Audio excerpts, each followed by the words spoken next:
বিসমিল্লাহ। আজকে ৬ রমজানের সেহরিতে কি বানাবো দেখেন। দেশি টমেটো দিয়ে ফার্মের মুরগি, গিলা কলিজা আছে অনেক, দেখছেন। এই যে আদা রসুন জিরা বাটা পেঁয়াজ টমেটো এই যে দিয়ে দিলাম। বিসমিল্লাহ।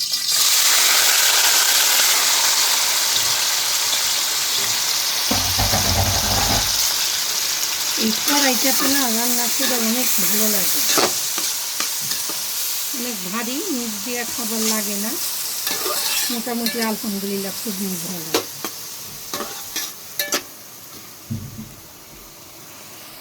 পেঁয়াজটা গোলক, টমেটো দিলে কি খেতে ভালো লাগে।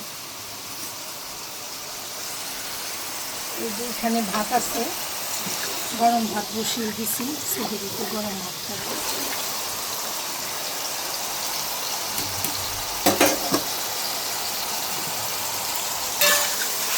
এই যে হলুদ দিয়ে দিলাম।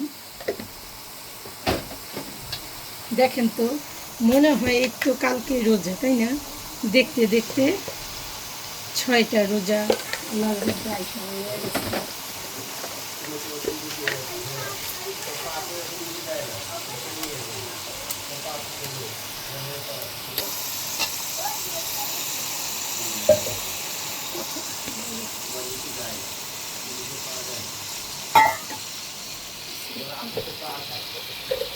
দেখেন, আপনাদের সাথে কথা বলতে বলতে 2বার লবণ দিয়ে দিই।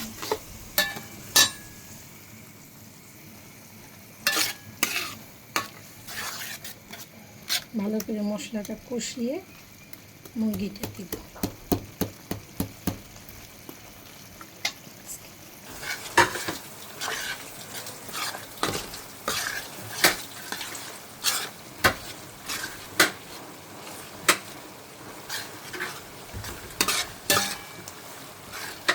দেখুন মশলাটা ভালো করে কষানো হয়ে গেছে।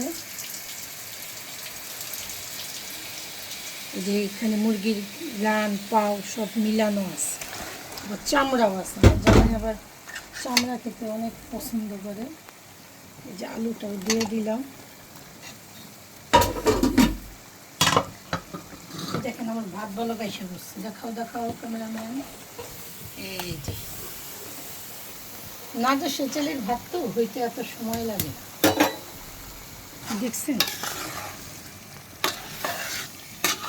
আলু ছাড়া কোনো মাংস আমরা ঘরে তেমন রান্না হয় না, আলু দিয়েই বেশিরভাগ গরু হোক মুরগি হোক রান্না হয়। এই যে এখানে অনেকগুলা গিলা কলিজা আছে, এটি একটু পরে দিব। গিলা কলিজাটা একটু পরে দিব। একটু গরম পানিতে ভিজাইলাম। এই 6 রমজানের আল্লাহ আপনাদের সকলকে ভালো রাখুক, সুস্থ রাখুক। এই রমজানের শুভেচ্ছা রইল। আল্লাহ আপনাদের অনেক ভালো রাখুক। আল্লাহ হাফেজ।